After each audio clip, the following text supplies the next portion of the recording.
Good morning, Moray Barabotai. We're continuing on Shulchan Aruch Orach Chaim, the halachot of Bet Knesset, Siman Kuf, Nun Gimel, and we're up to Sif Zayin, Daf Lamed Vav Amud Aleph of the regular prints of Mishna Berura. Says Maran Shulchan Aruch, Vehad Bet Knesset Nimkar. We spoke last time about selling a Bet Knesset for things that are higher priorities than even Bet Knesset. What's higher priority than Bet Knesset? We went through the hierarchy of everything that there is in Inyanei Kedusha, from Bet Knesset up to Sefer Torah and so on. So the Seif Vav was that you could sell a Bet Knesset and even other Dvarim Shebi Kedusha in order to support Talmud Torah, in order to support the orphans, to marry them off. And says the Shulchan Aruch, this is limited only to Bet Knesset of Kfarim, of villages, the smaller Bet Knessets. But says the Shulchan Aruch, the reason for that is she'en anashim ba'im mimekomot acherim. The Bet Knesset of Kfarim, of little towns, of let's call it the villages, is limited to the village people.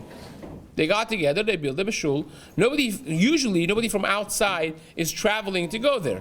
But imagine a Bet Knesset in one of the large cities, New York City, Los Angeles, all the Chicago, all the larger cities that you have people flocking in from all other places for business, for travel, for visit.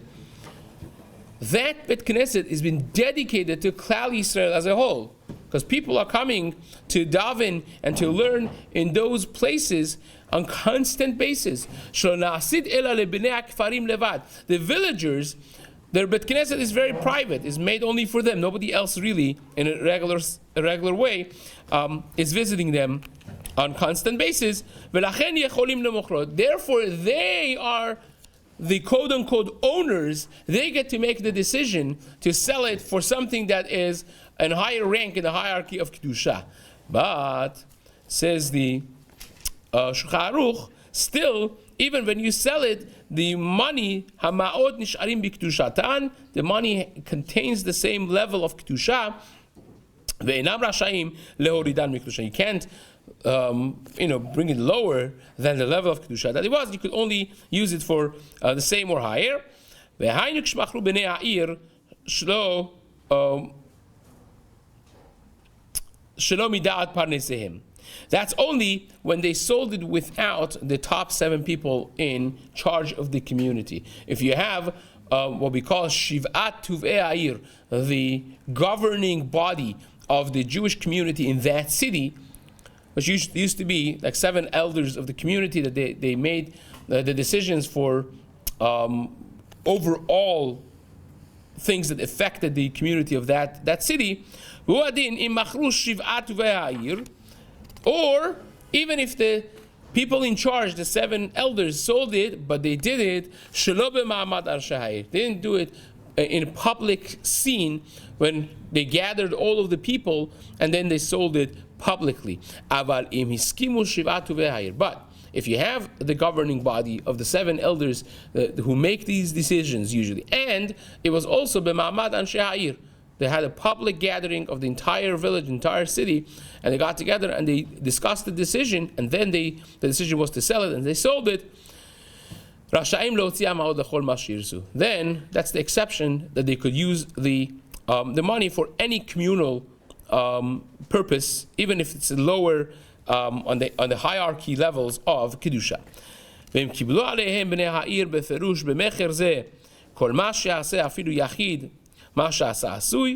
If they in the beginning made a tanai when they built this shul,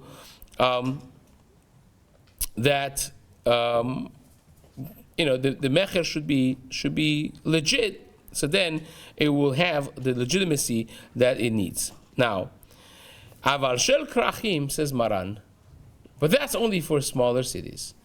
The larger cities, when you have a shul that's built for the public in a city that has a lot of visitors, has a lot of travelers passing through for leisure, for business, for whatever purpose it may be, that people travel from other cities and pass through davening using these places as mekomot of tefillah and Torah, Afilu banu oto mishelahem, even though that you didn't fundraise a penny from anyone outside, and the people of that community paid every last penny for the shul, still it belongs to the entirety of Klal Yisrael, because that was the dedication, that was the understanding to begin with. So therefore, it's not able to be sold unless from the very beginning, when they built it, they said all the decisions for this will be made by this individual. He is the last word, where the box stops with, basically, on the decisions of this shul. Then he could do what he wants, of course, with the agreement of the tzibur. Everything that has been mentioned in this siman thus far, of the Sefer Torah and the Bet Knesset, Bet Midrash, you want to sell a bima, you want to transfer an aron in his value for a new aron. All of those things that we mentioned, kulhu geriri batar Bet Knesset, all of them share the same halacha as the Bet Knesset. So if you have like a Sefer Torah that is dedicated for the public, for the tzibur, then it becomes much harder to sell that versus a private little village type of shul that has a Sefer Torah.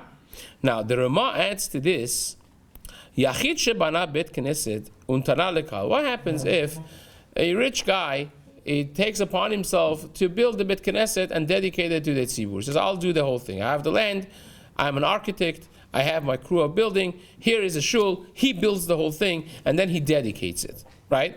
So what's the halacha then?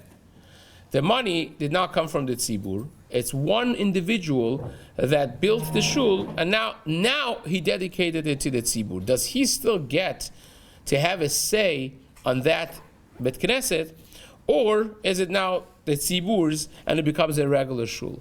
Says the Rama, Dinah ke Bet Knesset shel kahal. Once he dedicates it to the tzibur, as far as the halacha is concerned, for decisions halachically of what to do with that Bet Knesset when it comes to transplanting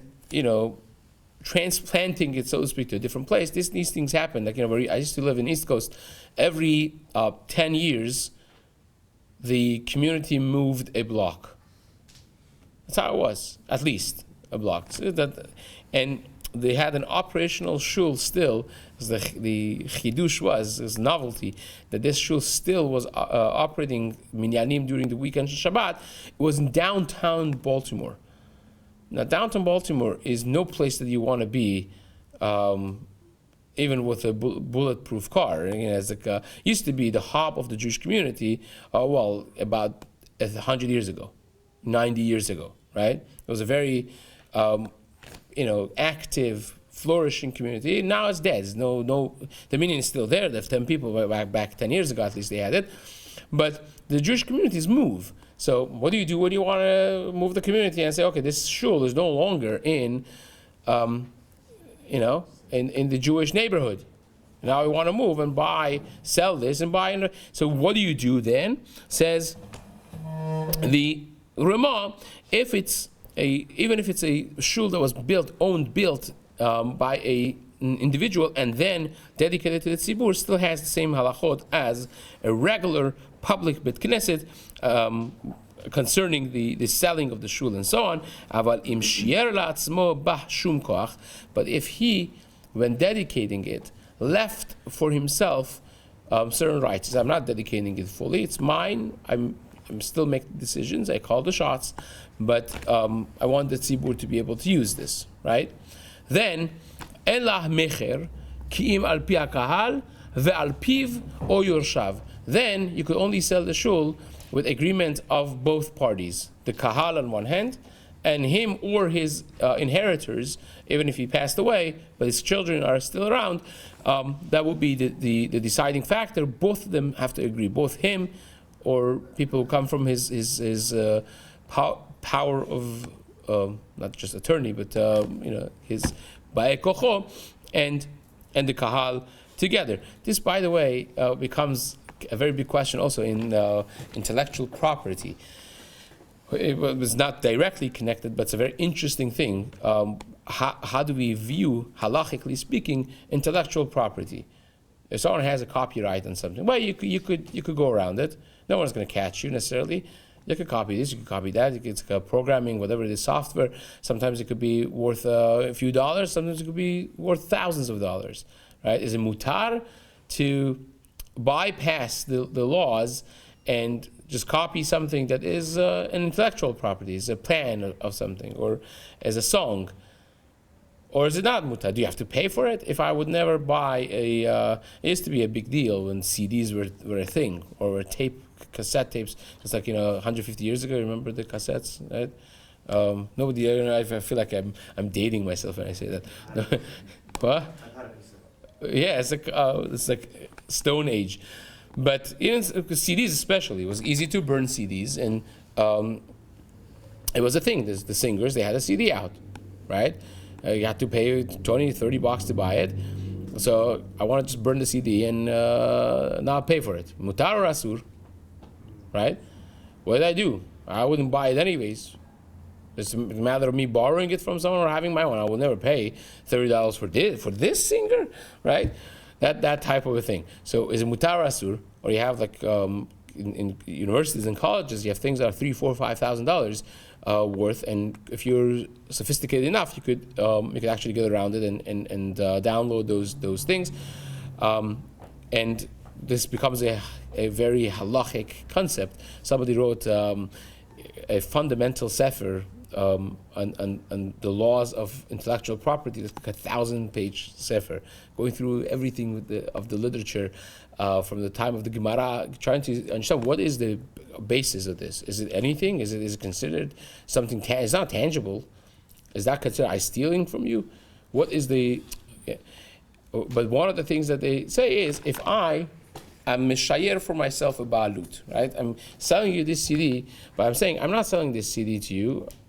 I am leaving 10%, whatever it is, 50%. I'm selling you only 50% of it. It's still mine. You're buying 50% of it, but I let you use it now. But 50% is mine, right? So if 50% is mine, then I could tell you, I'm just giving it to you only on condition that you don't give it to anybody out, or you don't copy it, duplicate it, or whatever it is. Then it's binding because it's my thing. The CD is mine, right? It's 50% mine. It's still, I didn't sell. If I sell it to you and then I say, don't you copy? Okay, thank you so much, Chazak Baruch, but I bought this, is mine now. So now it becomes a question of intellectual property. Is it considered property or not property?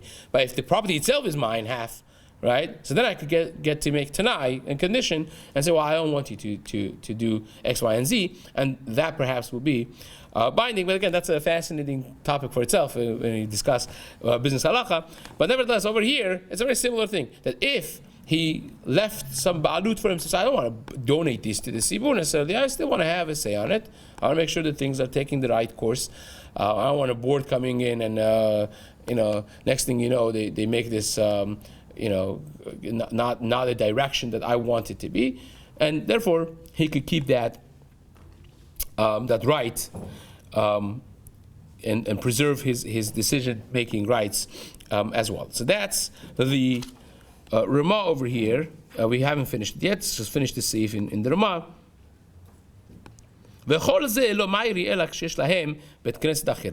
All of this is, of course, plugged into the information we discussed in the beginning of the Siman, that only stays true if you have another Bet Knesset. But if you don't have another Bet Knesset, Rak Bet Knesset Achat, if the city or the village, the small city, big city, has only one Bet Knesset, then it is asur to sell the Bet Knesset, because even destroying it in order to build another one is asur. So it goes without saying that you can't just sell it out and do other things with it. You cannot take away from a tzibur the rights of davening in a minyan. So if this is their shul, even if you dedicated and you kept for yourself a certain, you can't just close it down. Then that leaves them with no place to gather for tefillah and for Torah, and therefore That's the exception to the rule.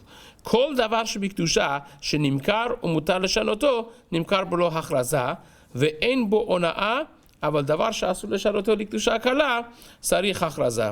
So here's another aspect that we have to discuss halachically, maybe in the next time that we learn together, that any place, anything that is דברים שבקדושה, that could be halachically sold based on the parameters we discussed, and is mutar to change it even to a lower level, you don't have to announce it in the community that we are selling this. You could just sell it as people in charge. You don't have to make announcements that the public have to be aware of it. But if it's something that follows the regular rules of the Dvarim Shebikdusha and has to be kept within its hierarchy of Kedusha, then you can't just go sell it and say, well, I'm in charge, I'm the Gabbai of the Bit. You can't do that. It has to be announced with the permission and consent of the tzibur, because we have to realize that these things, even though that there's one person in charge of fundraising and the 501c3 church status is registered under a certain entity or certain person, and legally he gets to make decisions, but these are things that belong to the tzibur, and therefore the consent of the tzibur would be important as well. Bezat Hashem will continue this in the days to come.